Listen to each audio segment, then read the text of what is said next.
Fun Squad? Happy Sunday Fun Day. So I hope you guys are having a great day. I just finished binging season 3 of Lincoln Lawyer on Netflix. Now, I know I'm behind. It came out in October. I get that. You know what I'm saying?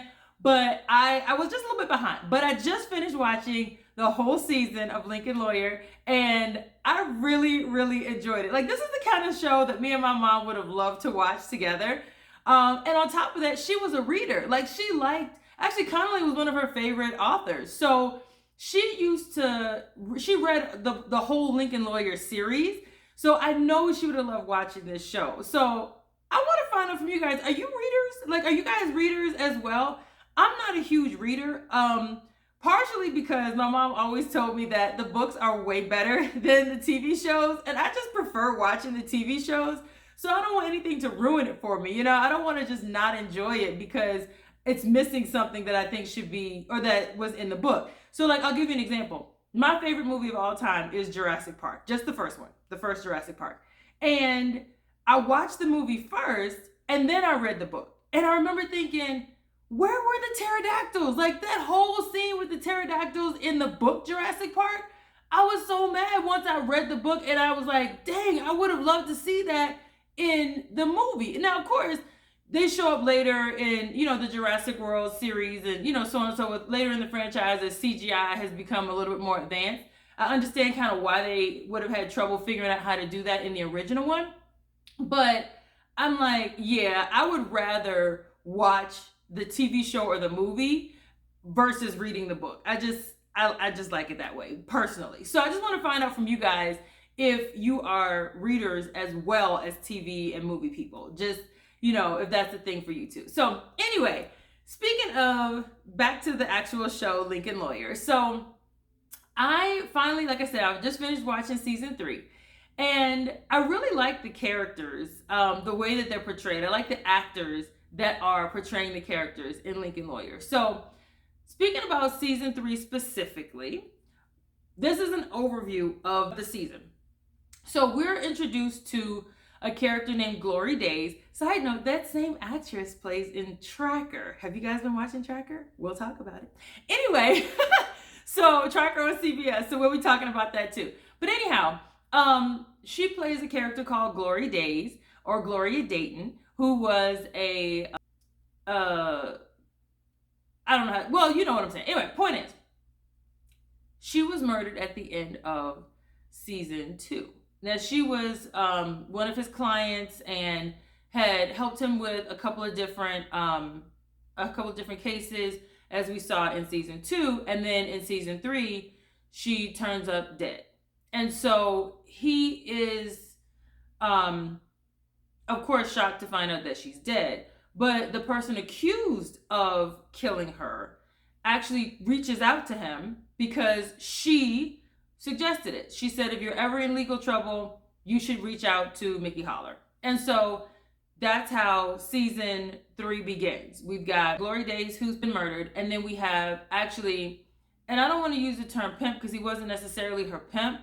The way they explained it is he was a computer guy, and he just had created an app to try and make the profession a bit safer for his clients. So they would pay him a percentage of their money to have him run background checks and set things up to make sure that the people that they're going to spend the night with are vetted and, hopefully make the situation a little bit safer. And so Glory Days had been one of his clients. The computer guy had been one of his clients, and he was the one that was accused of killing her. So he was the one who ended up reaching out to Mickey Holler, having him be the lawyer, his defense attorney, to prove that he was not the one who killed Glory Days. And so as the story comes out, of course, it turns out that it was a hit. And he figures out that it was a hit. The cartel, she'd gotten mixed up with some folks for the cartel. There was a DEA agent involved. The sheriff's department was involved. The, local police were involved. Like, it was just a lot going on, okay? So, flashing back a little bit, Mickey had run-ins with a particular LAPD police officer who was on the take. You know what that means, right? So he was kind of crooked, but he still tried to do his job. He ended up in a situation with one of the DEA agents, and the DEA agent, who was actually an agent for the cartel, kind of had some things on him. So this show, this season takes some wild twists and turns. Okay, so starting off, we know that the computer guy has been accused of the murder. Now it's Mickey's job as his defense attorney to get him off. So we start off with him getting all the facts, figuring out kind of what's going on, and the guy is adamant that he did not do it. Okay, now Mickey goes back to the apartment where Gloria Days lived, the apartment building, and speaks to her neighbor. Her neighbor is the one who called the police, who got people over there to see that Gloria Days had been murdered. So she tells Mickey that she heard fighting, really loud screaming and hollering, and then it stopped. And then a few minutes later, that's when she smelled the smoke, and that's when she called the fire department, because, she thought there was a fire. All right. So now he has to figure out kind of like how that all fits with everything. And his staff is great. I like the backstories of everyone. You've got Izzy, who is a dancer, and she just got her own studio in season 2. She was starting to get things rolling with that. That was her dream, to have her own dance studio. She'd been dancing since she was a kid, and she just wanted to pursue dance as her career, her life career. And then you've got Cisco, who used to be part of a biker gang, who is now working with Mickey as his investigator and such. And then she's been the office manager. She was taking the bar this season because she'd been studying to be a lawyer for years.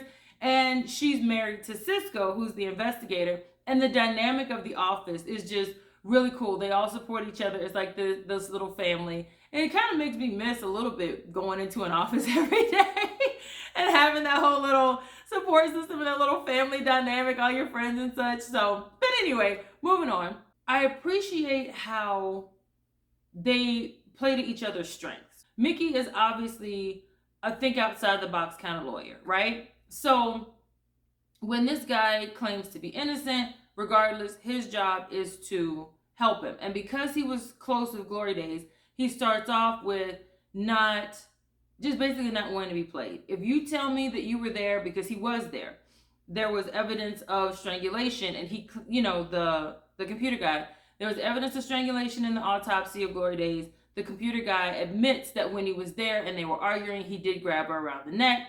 So now that makes him, seem even more likely to be the one that killed her. But as we find out later, one of the police officers in the original, or used to be a police officer, he's now the investigator for the prosecution, actually had been following Gloria Days for a while. So the night that she died, she got a job. She was supposed to go to the Roosevelt Hotel, meet a guy in room 837, and do what she does, right? But when she gets to the hotel, she goes up to room 837, there's no one there. Well, they get security footage from the lobby of the hotel. There are no cameras on the guest floors for privacy, of course. And so when they get the footage of the lobby, they see her come in, they see her go up to the hotel, go up the elevator. Then a few minutes later, they see her come back down the elevator and go speak to someone at the front desk. Then she turns to leave the hotel. Well, as she walks toward the front door of the hotel to leave, there's a man in the lobby who gets up to follow her. Now, he's wearing a hat. His face is, away from the cameras, like he knows where they are, like he did all this on purpose. And so he goes to follow her out. Well, she turns around and walks back to the desk. So he turns around and sits down and hides his face again from her. And then when she finishes there and walks out, he gets up again and follows her all the way out. That's how they know it wasn't just a coincidence that this man was leaving at the same time she was. They could see that he was actually following her, so that when she left, he left, okay? This is the night that she dies. So he follows her out. they are able to see her get into her car, see him get into a car, and then he leaves. They have to track down the car. Once they track down the car, the VIN number, they track it down at a junkyard, right? The windows are busted out, the car is in terrible shape at this point, and the VIN number has been filed off and whatever else. Well, Cisco, being the investigator and the brilliant guy that he is, he knows that there are multiple places that a VIN number shows up on a car where they stamp it in or put it on the car. So they took it off of the people that sent the car to the junkyard to, remove the VIN number from most places. But there was one place behind the engine block that they had not removed the VIN number. So he was able to get the VIN number. They were able to run it and realize that it was registered to the police officer, or the former police officer, who is now the investigator for the prosecution, right? So now they see that he was the one following Glory Days. Well, why were you following her before she was killed, right?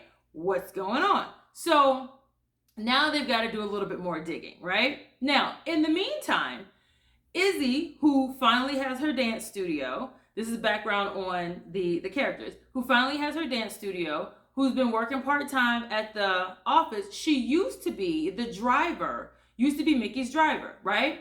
Well, she kind of stepped down from that because she's got a lot more going on. She's not in a position to drive him. So he finds a new driver. Turns out this kid is a friend of his daughter. His name is Eddie.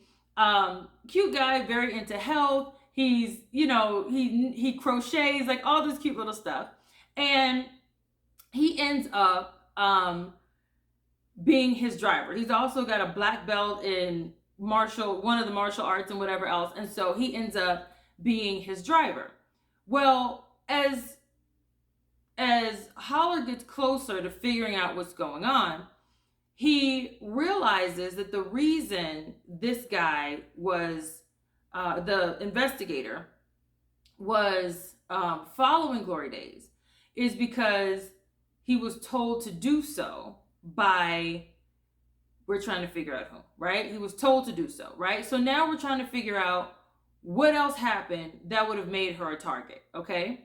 Well, around this time, Mickey gets a summons, right? A subpoena, excuse me. He gets a subpoena to appear in court. And it's because one of the people in prison who has links to the cartel is claiming that his life sentence was based on, he was set up, right? So he admitted to having drugs, he admitted to having, some other contraband and so on. But they also found a gun when they raided his area. And when they raided him, the gun, they said, he was involved in some other homicides and whatever. And so that's how he ended up with a life sentence from the DEA, right? Now, here's the problem. He claims everything else he admits, but he says the gun wasn't his. And the gun is the thing that actually put him away. That's what made the sentence so heavy, right? For him to have life. So we find out, because Mickey knows, because he's the one who put the guy in jail, that Glory Days was the informant that gave him up. Glory Days, or Gloria Dayton, the one who's now dead, is the person that sent the cops there, or however it was, but she was the link that got them to search it and find the gun, right? So he says that she set him up as well. So now we're trying to figure out if he's the one that committed the murder, or he's the one that called out the hit, all this other stuff. Now, that being said, we end up with the other attorney, right, that Mickey put behind bars for whatever reason, put him behind bars, right? He's been advising this dude, Hector Moya, that's the guy that, the drug dealer or whatever, the cartel guy that's in jail, that Mickey put away. So Hector Moya has been getting information from the other lawyer that's in jail with him. And that's how Mickey ends up being summoned or subpoenaed to testify that Glory Days was the one who gave them all this information to get him put away. Well, now that she's dead, Mickey realizes that these cases are connected, right? The guy in prison trying to get out, and the computer guy who's been accused of her murder, these are all connected. So in order for him to fix it, he has to represent all parties, right? So he goes to the prison to speak to Hector Moya, and when he gets there, he gets all the details about kind of what happened and why how he knows that Glory Days is the one who set him up, but he was not the one who killed her, right? So he gets, the guy agrees to take on, or to let Mickey represent him, and now he's able to get even more information and get deeper into this. So when he's leaving the prison, there's a horrific, it's annoying because there's this stretch of road where there were no other cars. It was just a tow truck and them, right? And so the tow truck was moving slow. Eddie was driving. He blows the horn so that the tow truck will let him get in front, which he does. He gets in front and he starts driving. And the tow truck now speeds up, rear ends them, flips the car. They roll over like 300 times. The car is in pieces. Somehow or another, Mickey, he had his seatbelt on. Mickey is knocked out, but he's not. He gets out of the truck, and that's when we see that Eddie did not make it. And so this is something I don't really get. I don't understand why we have to have tragic situations like that in fictional stories. I feel like bad things happen every day, and we all see the bad things that happen, but when it's a fictional story, I know it raises the stakes, and I get that it's supposed to make us, more emotionally invested in bringing down the person who did this, but it really hurts. I hate to see that. He was a kid. He was barely in his 20s, and, he had this whole vibrancy about him, and it bothered, it hurt. It did hurt, you know what I'm saying? And Mickey felt it. Eddie was a friend of his daughter's, and so, Eddie was a friend of Mickey's daughter, and so she was grieving. It was a friend of the family. It was just a terrible situation, you know what I mean? And that took a lot out of everyone, and so that was really, really sad. But of course, like I said, it raises the stakes. It makes us more emotionally invested in making sure that the person who did this or the people who caused this are brought to justice. You know what I'm saying? So, now we've got to figure out who killed Eddie. We've got Mickey feeling guilty because he was his driver. If he wasn't driving him, he would have never been there, and he just feels bad about the whole thing, as you can understand.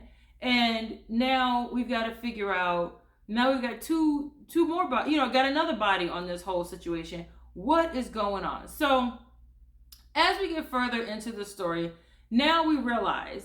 And I'm just going to skip to the end because this video is getting a little long. So I'm just going to skip to the end of the show. So basically what happened is that they had to make a connection between the DEA agent and the investigator because it was all tied together. But they couldn't figure out how the DEA agent and the investigator knew each other, right?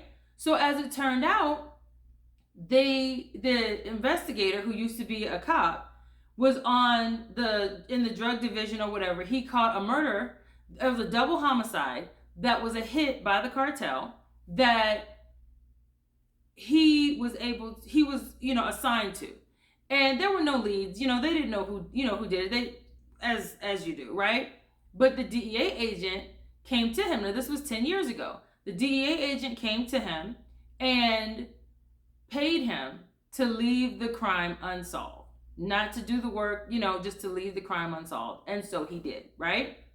Now, and from that point on, the DEA agent now had him in his pocket. There was nothing, he was, as he said, he owned him, right? The DEA agent now owned him. So his whole career after that in the police force, even when he left the police force and became an investigator for the prosecution, he still was basically working for the DEA agent who was working for the cartel, right? Now, what ended up happening They figured out the connection, but now they had to scare them into showing that they still had a connection 10 years later. So the person across the street from where the house where the double homicide took place, they reached out to him and asked him, they, under the guise of using his home for a TV show, right? They paid him to rent his house. But when they go in, they put cameras everywhere, and he's gone for like 2 weeks. Well, during the 2 weeks while the trial is going on and this guy is out of town,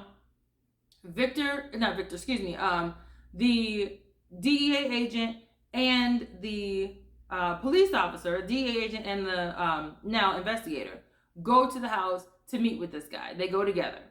And the cameras pick them up together at this man's house. Obviously, nobody's there. But the DEA agent actually breaks in. He goes into the house and plants drugs.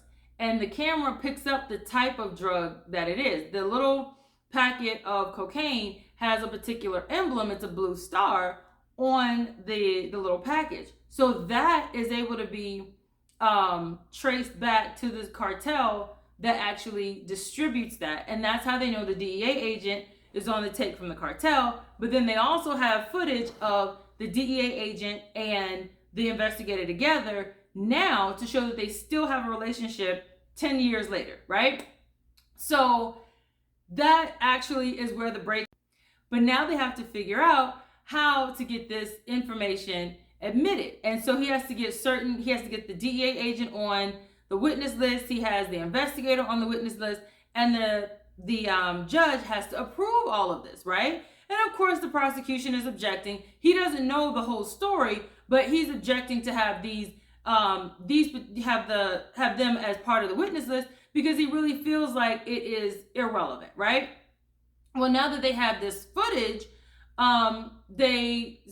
they're able to subpoena the DEA agent. Okay, now in the meantime, the computer guy who's in jail for the crime gets attacked, right? He is stabbed in transit, or, getting ready to get on the bus to go to the courthouse. One of the other inmates stabs him. As we find out, that inmate also has ties to the DEA agent. He's serving a life sentence for murder, but he has ties to the DEA agent and the cartel. So when he commits the crime trying to kill him, of course, now the issue is, does the trial continue? The guy isn't dead yet, but does the trial continue, or do we stop it and declare a mistrial because the California Penal Code says that the accused is supposed to be in the courtroom. And so unless they sign a waiver to not be in the courtroom, they have to, they're supposed to be there, and there are precedent to say that if he's not there, they basically declare a mistrial. Well, declare a mistrial, now everybody, you have to start all over, right? The prosecution is okay with that because they're seeing that things are not going well. Of course, the defense does not want that to happen because now the prosecution would know what their defense is and have time to come up with ways to refute it. So they end up getting the guy to sign the waiver while he's in the hospital, saying that he wants the case to continue even with him not being actually in the courtroom at the time. So at this point, the DEA agent shows up on his own terms, on his own time, and says, look, I'm busy. What do you want? I got the subpoena. I'll just talk to you now. So they listen to his testimony. The jury is not in the room, and the judge agrees not to grant a mistrial because they get the signature. The guy signs it saying that he wants the trial to continue. Okay, now, moving forward, we end up with, now, side note, we don't see him sign it. We have Mickey Holler give the judge the paper saying that the man signed it, and we have his partner, the guy that is his boyfriend, say that that is, testify that is his signature, and that he was in the hospital. He saw the whole thing happen. The issue is when we see him, the guy in the hospital, he is unconscious. When Mickey goes into the room, he is unconscious. So we don't really know whether he signed it or not. We just have the same information that the judge and the prosecution have. The paper shows up, and the husband or the boyfriend testifies that it is his signature. So anyway, we're going to skip to the end. He ended up showing the footage of the DEA agent and the investigator going into the house to the investigator, right? The DEA agent gives his testimony and leaves and doesn't really change anything. They move on, right? Well, instead of having the judge rule on whether or not the DEA agent can come back and give his testimony with the jury in the room, what Mickey does is show the investigator, who's been in the courtroom the whole time and who's also on the witness list, that they have footage of them together going into this man's home and of the DEA agent planting evidence or drugs in the man's home, right? So the investigator gets called to the stand, finally comes clean about everything. The blackmail that's been going on for years, the fact that they're still in in that they still have that situation, even talks about the night that Glory Days was killed. He followed her out of the hotel and told the DEA agent the address where she lived because he followed her home.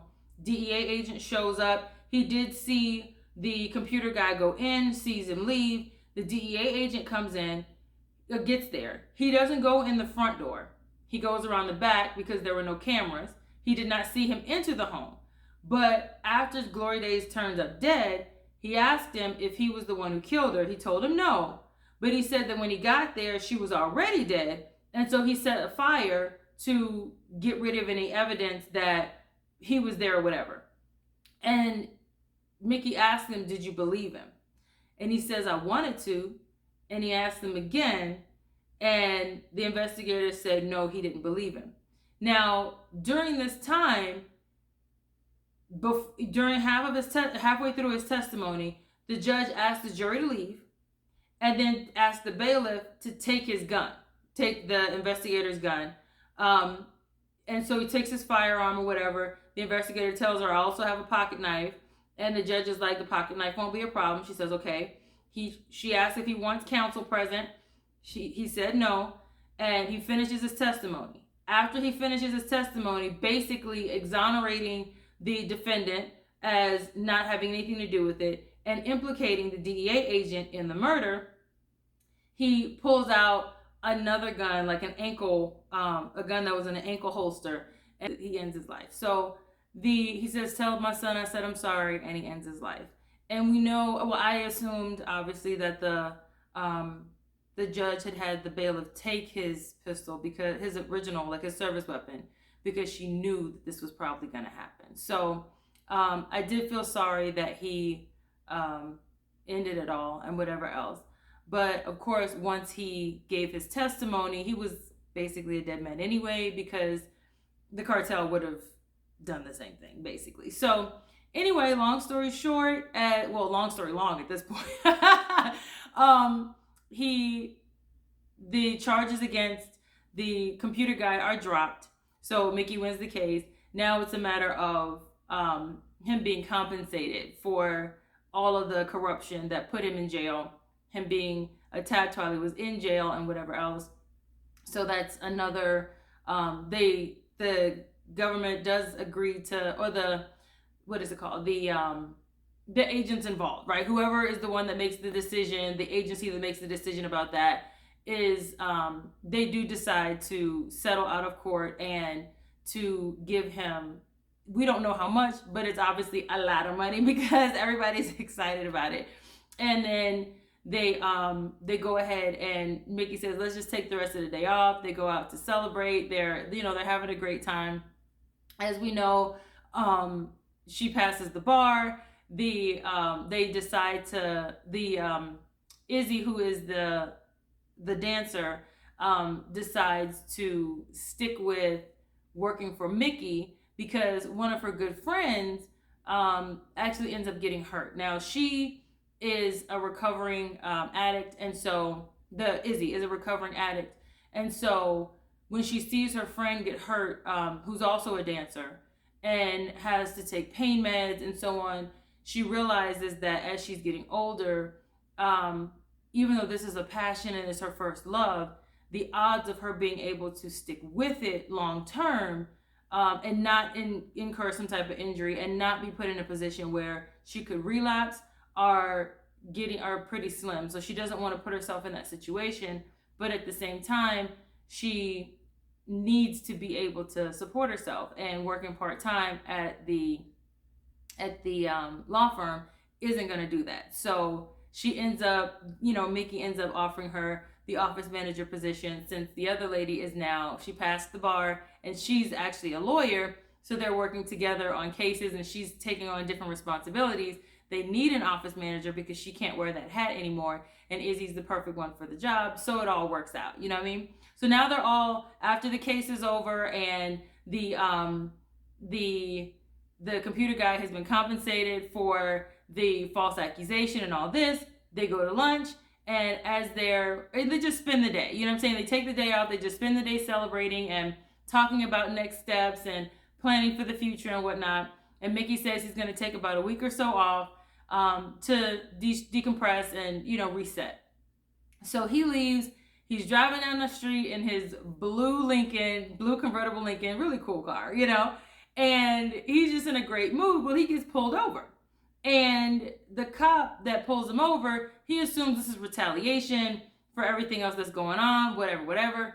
But the guy gets out of the car and shows him that his back plate, he doesn't have a license plate on the back of the car. And so Mickey's like, okay, I'm sorry. It's an oversight. I parked downtown. Somebody must have stolen it. Just go ahead and write me a ticket. Well, the police officer looks a little bit more closely and is like, wait a minute, is that blood dripping from the trunk of your car? And Mickey's like, yeah, I don't know what that is, but you can write me a ticket for the plate. And the police officer says, tells him to open the trunk. And Mickey, being a lawyer, knows that he doesn't have to do that. And he tells him, no, I'm not going to open the trunk. Well, the police officer handcuffs him, sits him on the curb, grabs his keys, and opens the trunk anyway, which is completely illegal. Mickey's screaming the whole time, you can't do that, whatever. He opens the trunk, and it turns out one of his other clients, who is a con man, and actually the lady who just passed the bar, he was her first case, getting him out of jail. He's a con man, is dead in the trunk. And it was actually blood dripping out of the trunk. So, two things about that. Number one, sorry the dude was that's it. But that means we're going to have a season 4. So that's exciting. And I love a good cliffhanger. Like, who doesn't love a good cliffhanger? So I don't know when the season 4 is going to be released, but we'll talk about it. I'll try to be on top of it. Not quite as late this time to discuss it. But I want to hear your thoughts. Did you guys watch Lincoln Lawyer season 3? And if you did, what were your thoughts? Like, what was your favorite part? What part of the storyline, what twist or turn really caught you off guard? Like, what was it about the show? Like, do you like it? Like, what are your thoughts? Did you read the books? Like, tell me, because if you read the books and this is one of the stories in the book series, tell me if it was the same. Did it deviate too much? So on and so forth. So, hope you guys are having a great day. Thanks for spending a little bit of time with me, and I look forward to seeing you guys next time. Bye.